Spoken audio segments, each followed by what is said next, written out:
Hey guys, and welcome back to the channel. Today we're going to be working on the Chevelle, and we're going to try to get the anti-squat where we need it.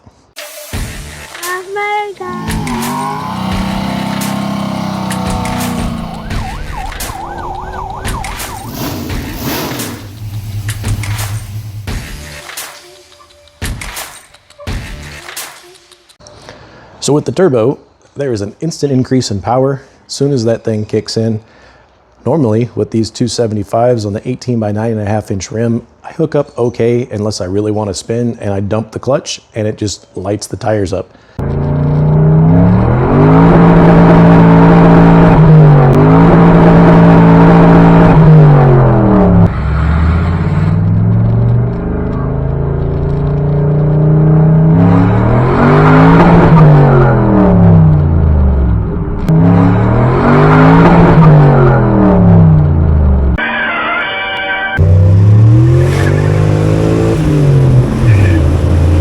Now that I have more power, I am having a hell of a time keeping this thing to have any traction at all.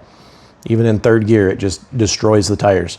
So I'm going to try to make use of the UMI lower control arm brackets that came with my coilover kit. There is another hole that drops my lower control arm mounting point on the rear, which should add more anti-squat, give me over 100%.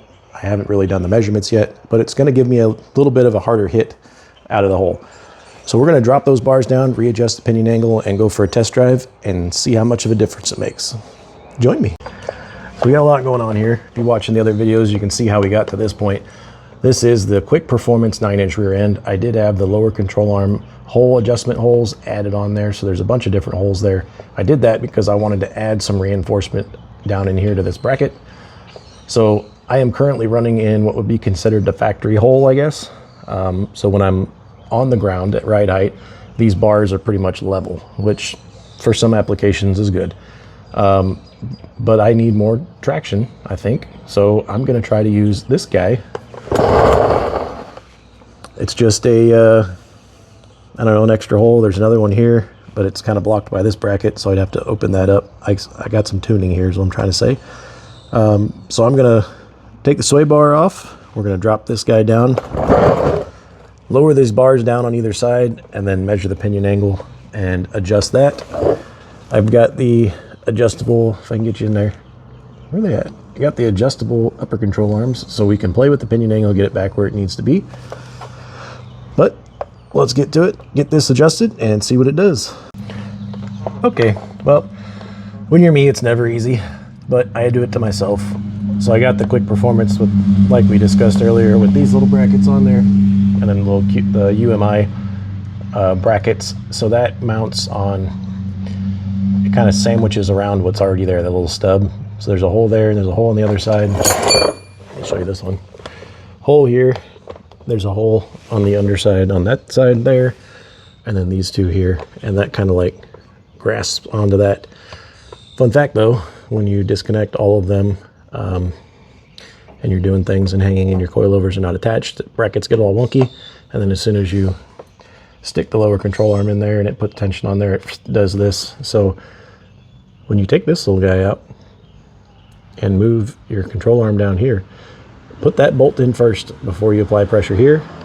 And I just loosened these guys up, left that loose, and I used my little guy to, you know, go in there and waller her old hole out, and it seemed to work pretty good and get it lined up. So I'm going to go do that over here. Because this is opened up a little bit to go around that, I did have to run a couple washers in there, but that you know, it's just extra info, I guess. So we're going to get that one's moved, we're going to get this one moved, and then I'm going to put it on the skates and check for pinion.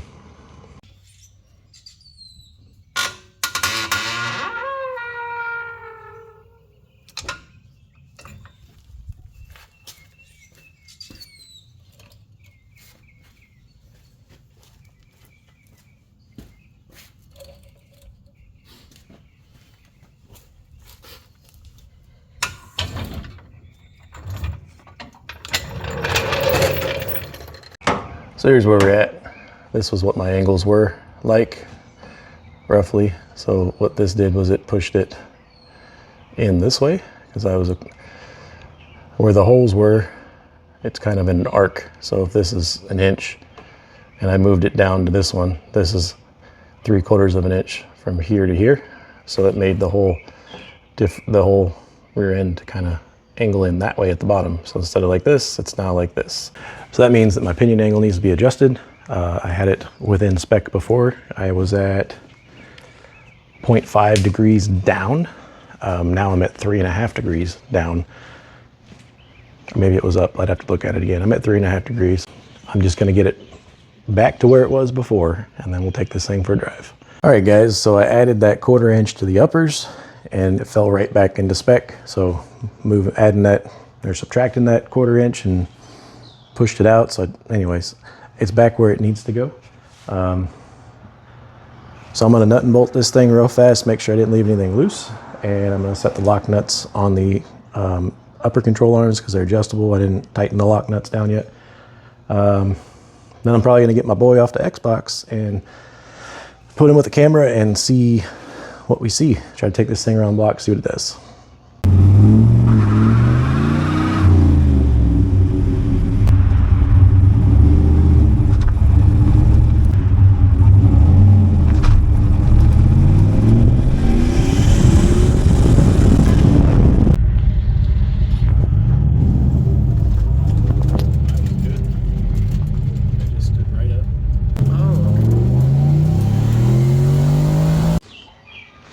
So we're not building a drag car here. However, more power needs to get down to the ground. I feel like this did a great job. I didn't really get to get on it where I was at just because of where I'm at. Tried to find a spot that wasn't close to anybody, just to kind of do a little test and hit.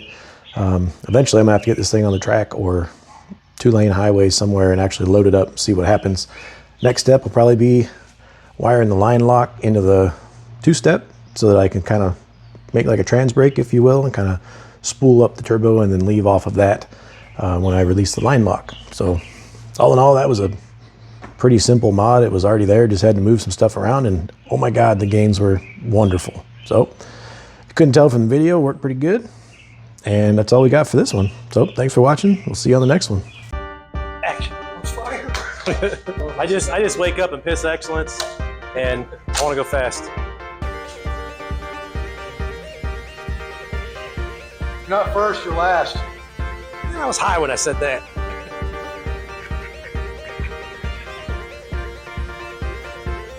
Did real good. Car ran real good.